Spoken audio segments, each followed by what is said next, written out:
Bismillahirrahmanirrahim. Assalamualaikum warahmatullahi wabarakatuh dan salam sejahtera kepada semua anak-anak Umi yang Umi kasihi sekalian. Umi doakan semoga semuanya dalam keadaan sihat sejahtera di bawah lindungan Allah Subhanahu Wa Taala. Okey, jadi pada minggu ni kita dah masuk minggu yang ke-15. Sedar tak sedar je rupanya kita dah berada di dalam minggu yang ke-15. Jadi kita ada lagi 3 minggu je lagi kan. Okey.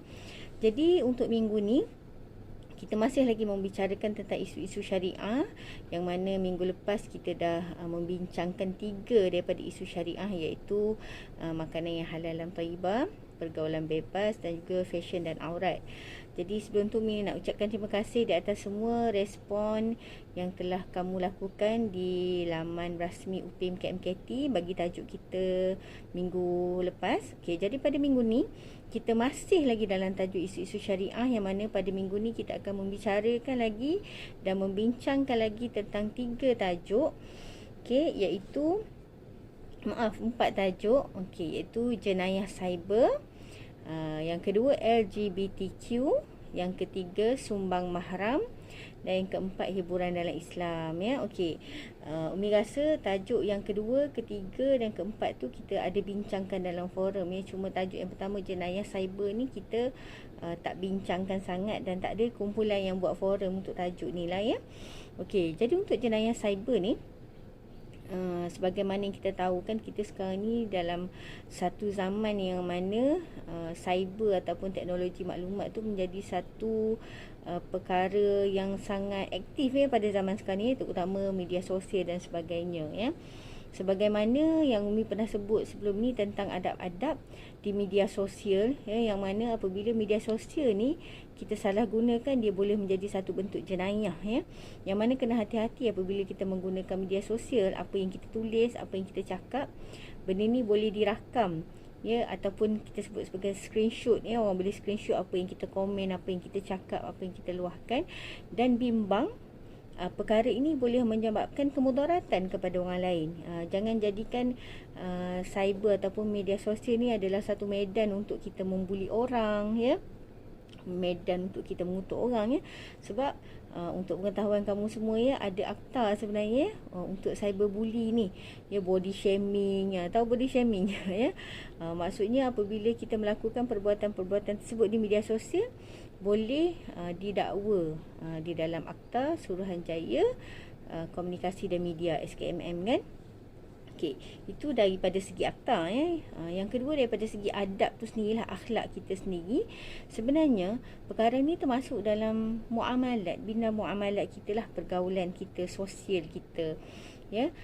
Dan Nabi banyak kali sebut kan, kadang-kadang media sosial ni tempat kita meluahkan kemarahan, sedangkan Nabi banyak kali sebut dalam hadis Nabi sebut la taghdab wala taghdab wala tabaghadu, ya.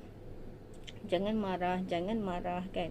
Kita kadang-kadang termarah kan, termarah dekat media sosial dan sebagainya. Jadi kena berhati-hati, ya. Dan perlulah diamalkan adab-adab di media sosial, ya, yang mana adab-adab media sosial tu akan Umi postkan poster dia nanti sebentar lagi. Okey, yang kedua isu LGBTQ, ya, yang mana isu ini sangat common sekarang ni di mana-mana pun, ya. Dan ada satu lagi Umi nak tambah Q, LGBTQ, ya. Q ni merujuk pada cure, ya. Cure ni dia macam satu golongan yang Umi faham lah, ya. Kita boleh juga merujuk benda ni kepada sesuatu aktiviti seksual yang tidak normal. Sebagai contohnya pedofilia. Pedofilia ni adalah kecenderungan seksual kepada kanak-kanak, ya. Yang mana sebenarnya sebelum ni kamu dah bincangkan banyak, ya, keburukan LGBTQ kat dalam forum dan sebagainya. Cuma Umi nak sebut ataupun nak sentuh daripada satu sudut. Sebagai contoh pedofilia tu kan, kalau kamu ingat lagi, sebelum ni pernah, ya, negara kita dikejutkan dengan satu pembunuhan yang sangat dahsyat. Kalau kamu ingat, ya, adik Nurin, ya, adik Nurin ni, untuk pengetahuan kamu, ya, sampai sekarang ni kita tak dapat tangkap lagi siapa pembunuh adik Nurin ni, ya. Dan Umi tak nak cerita dengan lebih lanjut. Kamu boleh baca dan cari di Google, ya, bagaimana pembunuhan ini berlaku, ya, dan apa yang terjadi kepada adik Nurin tu, ya. Sangat sedih, ya, sangat menyayat hati. Dan kita tak nak benda ni berlaku dalam masyarakat kita.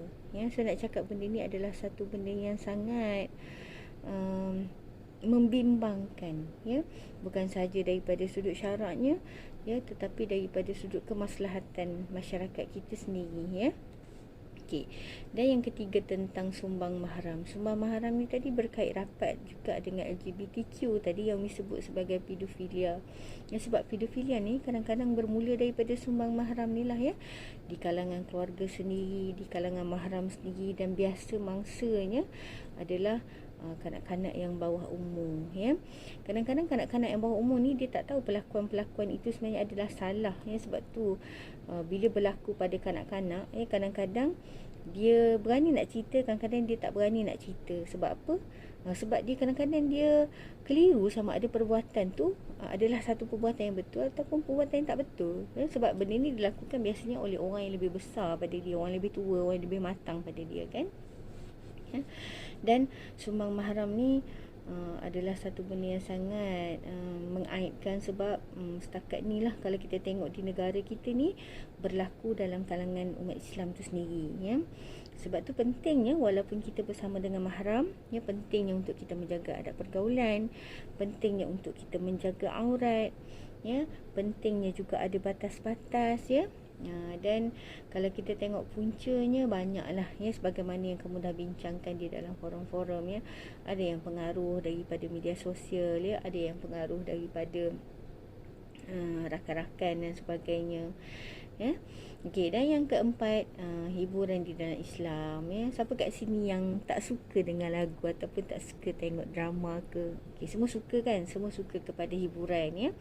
Cumanya dalam Islam tu sendiri, hiburan tu hukum asalnya adalah harus hukum asal dia, ya. Tetapi dalam Islam ni Allah tidak meletakkan sesuatu hukum tu secara, tak semua, ya, tidak semua secara mutlak. Maksudnya kadang-kadang dia berbeza mengikut situasi dan keadaan, ya. Okay. Ada waktunya hiburan tu boleh menjadi haram, ada waktunya boleh menjadi harus, ya. Tapi nak ceritanya bahawa hukum asalnya adalah harus, ya. Cuma berhati-hati untuk kita memilih hiburan tu, jangan sampai boleh membawa kepada hiburan yang melalaikan, ya. Bila dah lalai, of course lah jadi haram, ya. Tapi nak sebut pada kamu, ya, hiburan yang paling hakiki, ya, untuk Muslim sendiri adalah mengingati Allah, zikrullah, ya. Sebab kenapa kita berhibur, kenapa kita nak mendengar hiburan, kenapa kita nak melihat hiburan? Sebab kita nak release, kan. Kita nak rasa tenang, kita nak rasa seronok, ya. Ada tak orang bila nak serabut je dengan lagu, contohlah, kan. Biasanya dah penat-penat belajar, dah penat-penat bekerja, kan, nak release, kan, ya. Jadi pastikan hiburan yang kita pilih itu adalah satu hiburan yang memberi ketenangan kepada kita, ya. Dan disebutkan bismillahirrahmanirrahim, ala bizikrillahi tatmainnul qulub, ya. Hanya dengan mengingati Allah itu hati kita akan menjadi tenang, okey. Jadi insya-Allah untuk isu-isu akhlak pada minggu ini, jadi mungkin kamu boleh memberi pendapat, ya, berdasarkan apa yang Umi akan tag mengikut kelas masing-masing nanti. Jadi Umi doakan semoga semuanya berada dalam keadaan sihat sejahtera, jaga diri elok-elok, ya. Doakan kita terselamat daripada virus yang sedang mengganas lah sekarang ni, kan. Kalau kita tengok, ya, COVID daripada hari ke hari, ya, angka jangkitan semakin menaik, ya. Okay, jaga diri, hiasi peribadi. Kami doakan semuanya berada dalam keadaan sihat sejahtera. Jumpa lagi. Assalamualaikum warahmatullahi wabarakatuh.